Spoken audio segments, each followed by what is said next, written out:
Hey everybody, welcome back to When Harry Met Board Games, where we feed our people with relatable content and our victory condition is your satisfaction. I'm Harry and today we have another top 10 list for you all. Today I'll be doing my top 10 Grail games, and by Grail games I mean games that I longed for and desired for quite a while before I ever acquired them. And also these are all games that were out of print for some significant amount of time, and in particular all 10 of these games were out of print when I was first getting into the hobby 3.5 to 4 years ago. So eventually I finally got my hands on all of them, and in particular these are 10 games that I have played. They've all lived up to the hype, so that's something that matters, right? If I really desired a game, but for whatever reason it fell short of the mark, it wouldn't qualify for this list. And not only that, but in particular, the way I'm ranking them is I'm not ranking them in my order of how much I like them or which ones are my favorite, or as to how much they lived up to the hype, because again, I feel that all 10 of these lived up to the hype.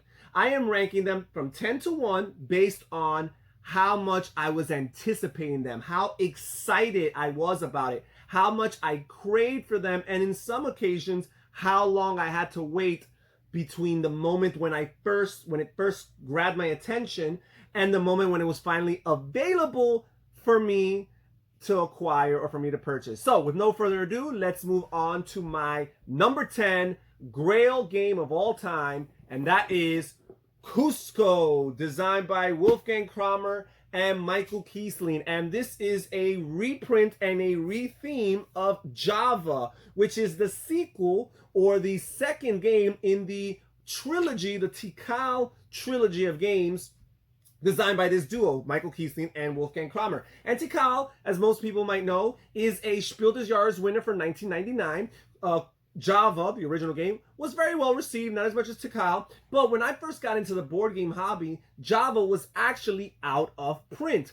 And I played Tikal, and I really, really liked it. And even though I realized that it was more touted and had better prestige than the sequels, Java and Mexica, respectively, I still wanted, I'm a completionist at heart, and I wanted to get the next game in the line. But again, it was out of print. I was not going to pay an inordinate amount of money for this game because, again, I knew that Tikal was still the flagship, the, bearer of the name as far as the trilogy is concerned. So because of that, I was not going to invest. But eventually I heard the news, and this was about a year ago, where they were going to reprint Java and rebrand it as Cuzco, which actually falls more in line with the Central American, South American theme of the original trilogy. So I thought that was really, really cool. And it was going to be produced by Super Meeple with beautiful, modern production quality. So I was really, really excited, especially because my wife Lily has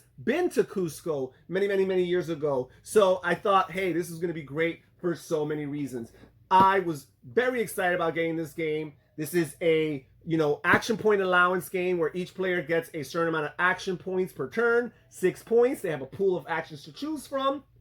Not all actions are created equal. Most actions only cost you 1 point, but some of them cost you maybe even 2, and you gotta budget your decisions in order to do it. This is also an area majority game where players are trying to have the majority in particular areas, in villages and cities, in order to score points by the building of temples. However, the way the area majority works is this is a 3-dimensional game, so it's not just whoever has the most in an area, it's whoever has the most at the highest level of a given area, because you're going to be building, you're going to be spreading across the board, but you're also going to be building vertically, you're going to be building upward. And if you're at the highest level within a given city, you will have the majority there and be able to benefit from the benefits that the temples give you as far as points are concerned. I find that to be real neat, and it's a looker when it's set up on the table, especially as the game progresses and towards the end of the game. My number 10 Grail game of all time, Cuzco. Now we move on to my number 9. I have talked about this game in the channel before, and that is Taj Mahal, designed by Reiner Knizia, and this edition is published by Z-Man Games. And this is a game that when I first got into the hobby, one of the designers that I was really playing a lot of his games was Reiner Knizia, right? He's so prolific, so many game designs, so many classics, and I really, especially early on, was focusing on learning these classic games from the 80s and the 90s and the early 2000s. And this game just so happened was out of print. And radically so when I first got into the hobby. It didn't look like there was any, anything in sight as far as plans for a reprint and so on. And it was getting lots of mixed reviews, but I was intrigued by the idea. Again, a recurring theme. My wife had been to India before, so I knew that would be very appealing. And from what I read on the BGG data entry, it looked interesting. It looked nice. And occasionally I would hear people say that Taj Mahal was their favorite Knizia. So I was excited about that. But it wasn't until about 2 years ago that Z-Man announced that they were going to reprint this game. And this is a beautiful edition with a great board, great pieces for the Taj Mahal palaces, great pieces for the tiles, and the cards all look really nice. This is an amazing game. It's an auction bidding game in disguise. People don't realize that. But what you're doing is technically auction and bidding, and you're playing down cards in order to win the favor of different court officers and the mogul himself, in order to be able to win the rights to place palaces down in the different regions of India. You're also doing some resource collection, some set collection. You're doing some route network building, because if you can connect your palaces through other regions, you score points. You score more points for doing so. Really cool game, neat gameplay, beautiful rebranding, or not rebranding, but beautiful new edition of this game. One of my favorite Knizias, and my number 9 Grail game of all time, Taj Mahal. And now we will move on to my number 8, and that is Pirates Cove.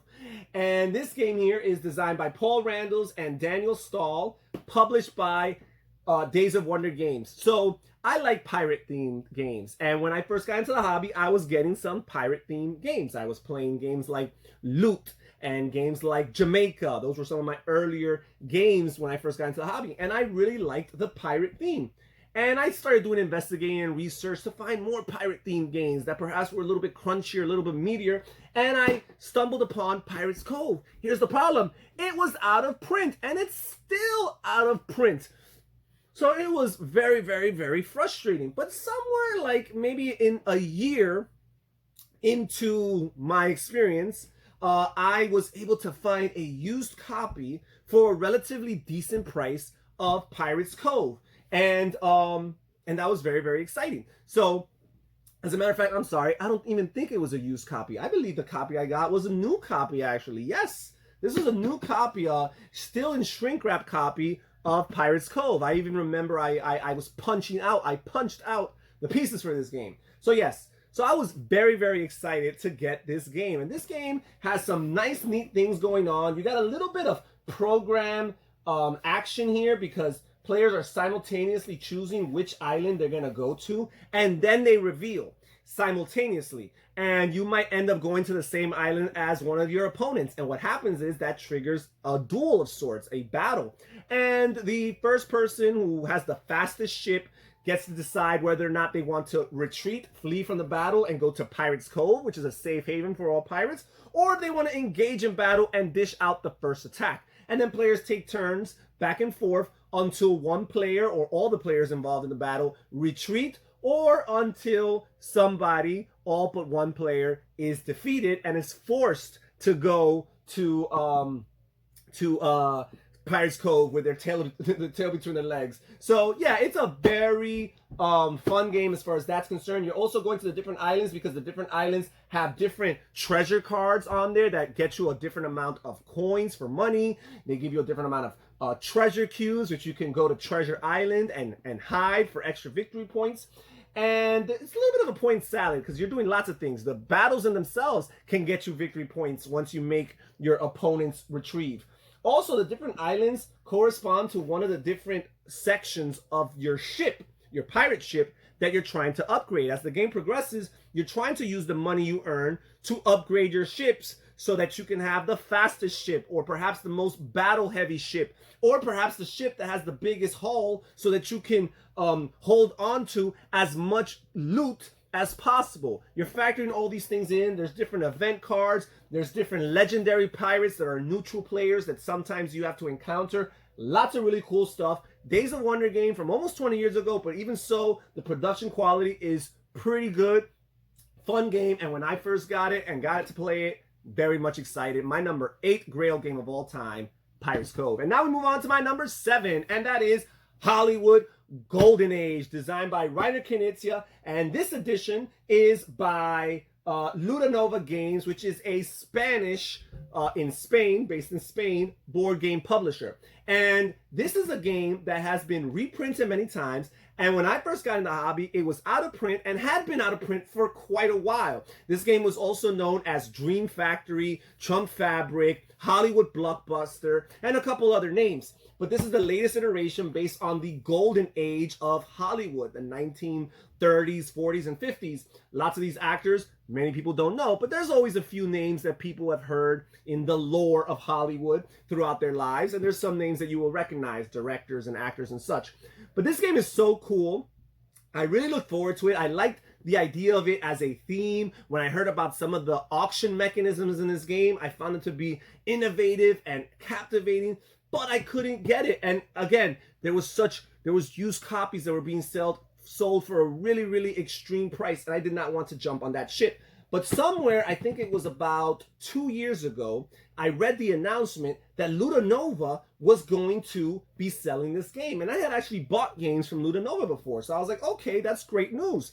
I heard that there was going to be a French publisher that was also going to be having an edition of this game. But I heard nothing about an American publisher. So you know what? I said, hey, you know what? Spanish company, I speak Spanish. I'll read the rule book and understand it just fine. And the game actually is very language independent, because all the components of the game, other than the rule book, have no language to them. You have some tiles with actors' names, right? You have some tiles with directors' names. And you have a board that consists of an image of Hollywood and the different locations that have their names, right? So there is nothing there that would limit you from being able to play this game. However, you're probably not going to find it on Amazon.com. You would have to go to Amazon.es for the Spain-based Amazon company or Amazon distribution in order to order this game. That's what I did. I had to pay a little bit of a shipping cost on top of it all, but it was well worth it. I still got it at a decent price, and I was very satisfied to play this game. This game is incredible. I like the fact that it has a closed economy, where the amount of money that's in the game at the start of the game among all the players is the amount of money that remains throughout the game, because every time a player wins an auction, in order to earn actors, directors, seamstresses, and cameramen for their respective film plots that they're trying to fill out, every time you win an auction, the money is distributed among the losers of the auction. So eventually, everybody's going to have their day in the sun. Everybody's going to have their opportunity to win some auctions. And that part is cool. That part is exciting. Speculating and anticipating and calculating just how much is the right amount to bid based on how much money you know is out there in the economy outside of your own money, because everything is hidden behind these screens. Factoring those in, trying to wonder which of your opponents has a little bit more money, because you do know that the money's out there, but you don't know who has what. That is all really fun. And it's even really thematic, even when you're winning the awards for the different films within the different genres, action and romance and comedy. It is all really, really neat. Beautiful production by Ludanova. My number 7 Grail game of all time, Hollywood Golden Age. Now we move on to my number 6. And my number 6 Grail game of all time is Colosseum, designed by Wolfgang Kramer again and Marcus Lupke. And this game was originally published by Days of Wonder. I had heard amazing things about this game and its production and its quality. However, for whatever reason, I guess it wasn't as successful as some of the other Days of Wonder's titles, so they dropped it, and it was out of print when I first got into the hobby. And this one was not too long. I didn't have to wait too long for this one to come out. But yes, shortly afterwards, Tasty Minstrel, they announced the republishing of Colosseum. And a lot of people complain because the graphic design is a little bit different, and I guess they went with a less serious tone as far as their artwork is concerned. But this game is wonderful component-wise. You have some nice metal coins. The board is nice, big, and thick. The colors jump at you. It's all a really beautiful production. But yeah, when I got this game, I was very excited because it had some nice trading and auctioning, which I always like. It's kind of like a next step for players who've played games like Catan and like those trading mechanisms. So you've got that, but you also got this interesting concept that each player is putting on a show, right? It's kind of similar to Hollywood Golden Age in that sense. You're putting on a show and you have a prerequisite need of tiles that you want to earn in order to max out your performance and get as many spectators or fans to come and watch your performance as you can. You also have a little bit of push your luck, or not push your luck, but a little bit of luck by rolling dice and maneuvering these different councils and senators and even the emperor himself in order to enter your Colosseum and increase the value of your performance. And what's really cool about this game is you have 5 rounds, 5 performances, 5 different scores, but only your highest score, your highest valued performance is going to be your final score. It's not cumulative at all. So theoretically, your 4th performance, or maybe even your 3rd, can end up being your final score. If it's your 3rd, it's pretty bad news. If it's your 4th, you have an outside chance of winning the game. But ideally, you want your 5th performance to be the best to increase your chances of winning the game. My number 6, Grail game of all time, Colosseum. And now we move on to the top 5, the cream of the crop. And these definitely stand out a little bit more from the bottom 5. And my number 5 Grail game of all time is Thunderstone Quest, a fantasy deck building game that at this point is like a dungeon crawler with deck building. Really cool, really fun. I remember when I first got into the hobby, really, it was through the deck building mechanisms. One of my gateway games was Marvel Legendary. Games like DC Deck Building, Dominion. These were some of my gateway experiences into the hobby. So when I started doing research about board games at first, I really concentrated on deck building games. And Thunderstone Quest was the one deck building game after Marvel Legendary and Dominion that I really, really wanted. However, when I first got into the hobby, Thunderstone, the original Thunderstone, had long been out of print, and even Thunderstone Advance, the 2nd edition of this system of games, even that was out of print. And for some time, I contemplated the idea of purchasing Thunderstone Advance, used and at an expensive price.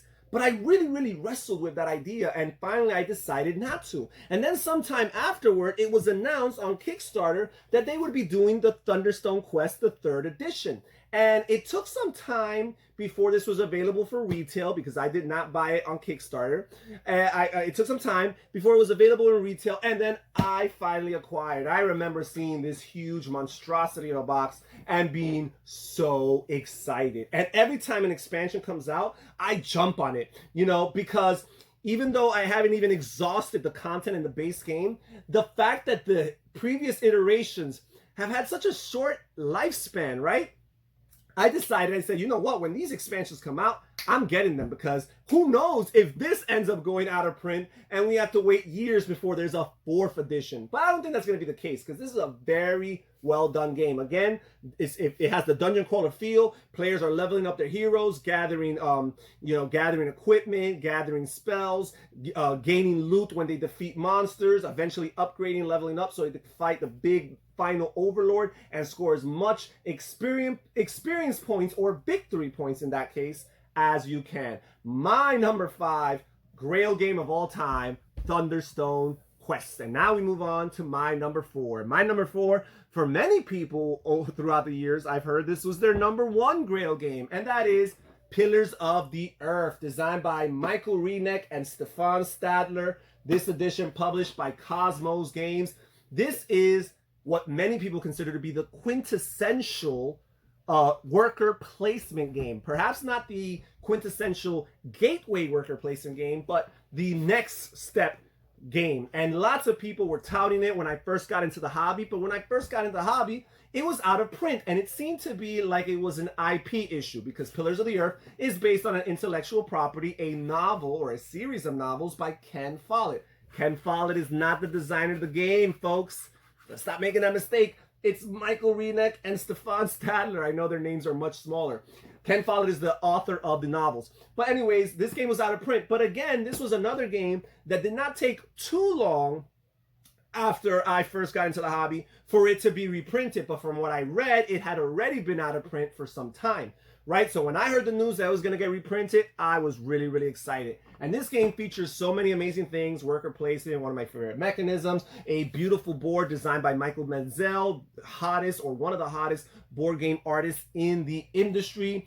Some great resource management, the concept of building a temple, not a temple, a cathedral, and then the idea, the streamlined idea of what looks to be a busy board, which is, however, very intuitive because it simply follows a clockwise structure. So players place all of their worker placement pieces, and then after everybody is done, they trigger the actions in clockwise order. So that must factor into your decision-making processes and where you choose and select to place your pieces. My number 4, Grail game of all time, Pillars of the Earth. And now we move on to my number 3, Grail game of all time, and that is Carcassone the Castle. And this is the one Carcassone designed by Reiner Knizia, and this was originally published by Grail Games. And this game, kind of like games like Pirates Cove, actually it's only the second one. So far, a lot of these have been reprintings or rebrandings of newer editions,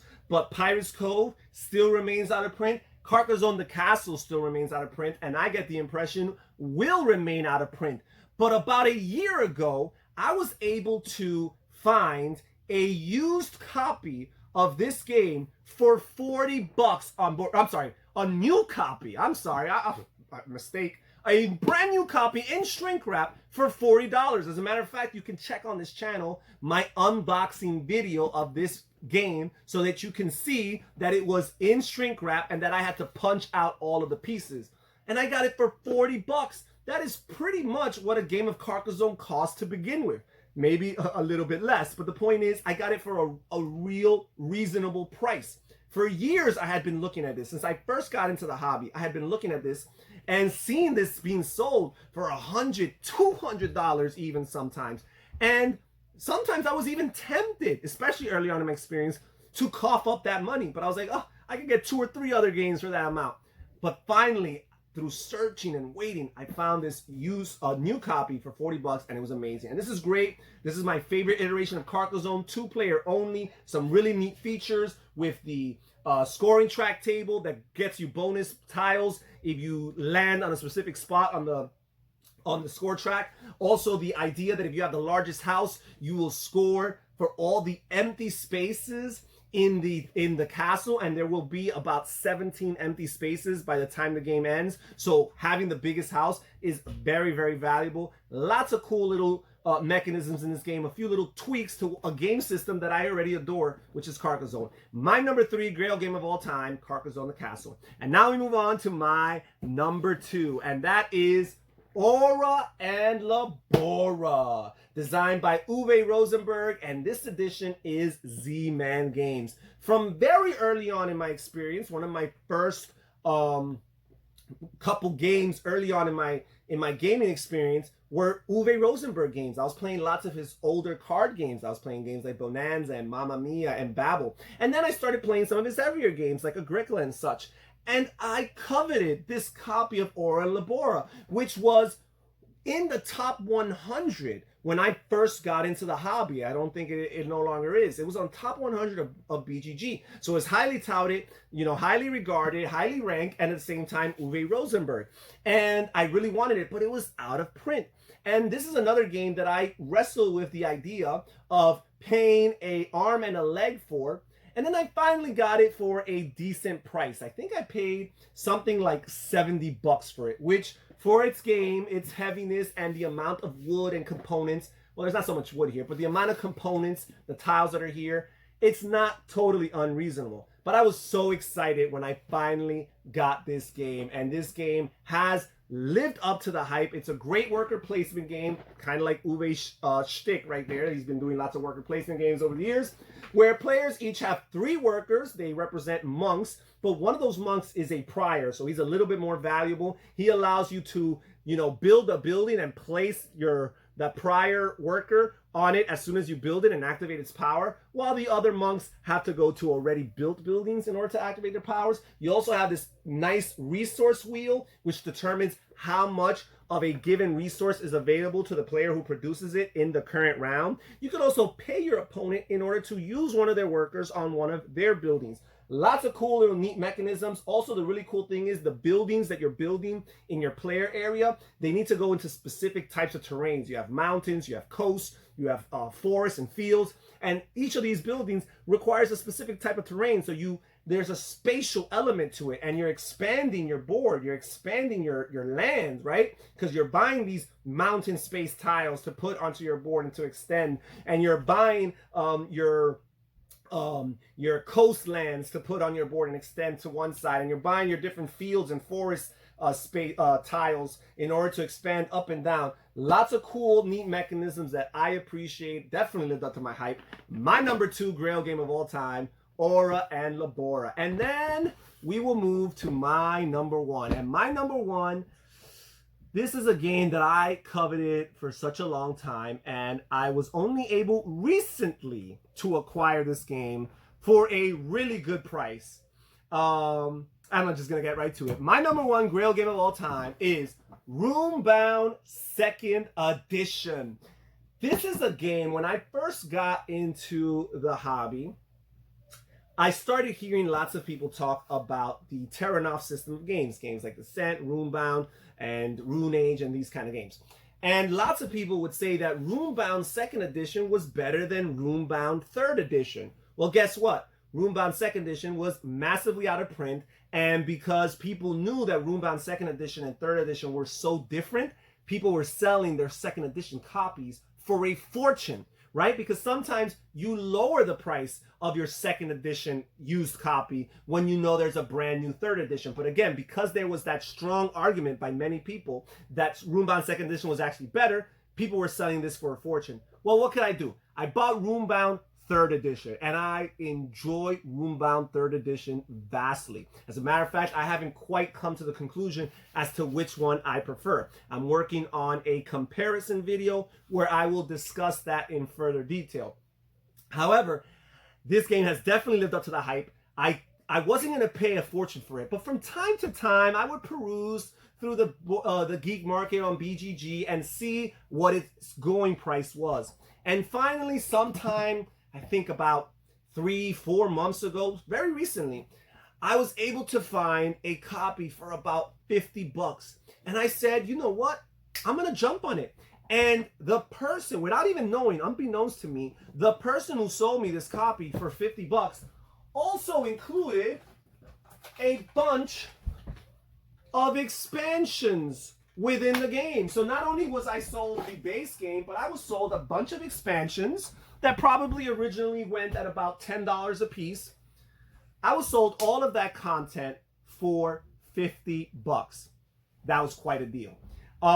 So I played it since. I've enjoyed it. I loved it. It's a great game. It's absolutely lived up to the hype. Unfortunately for me, although this has more expansion content than Runebound 3rd Edition, the same problem continues to exist, and it's the fact that these expansions are being sold for a lot of money. But I still have high hopes of eventually one day maybe getting an expansion or two for a reasonable price. But for the time being, I am enjoying my number 1 Grail game of all time, Runebound 2nd Edition. And that's it, folks. Those are my top 10 Grail board games of all time.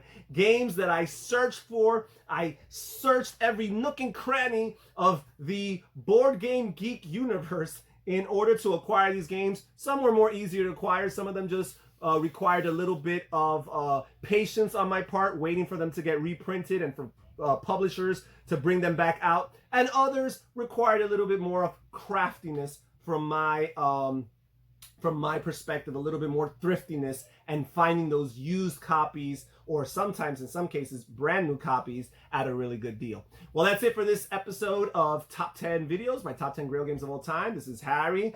Please comment down below. Tell me, what are your Grail games, the games that have lived up to the hype, or perhaps the games that you are still hoping to one day add to your collection. All right, folks, take care, everybody. Stay safe, stay healthy, and have fun gaming. Bye-bye.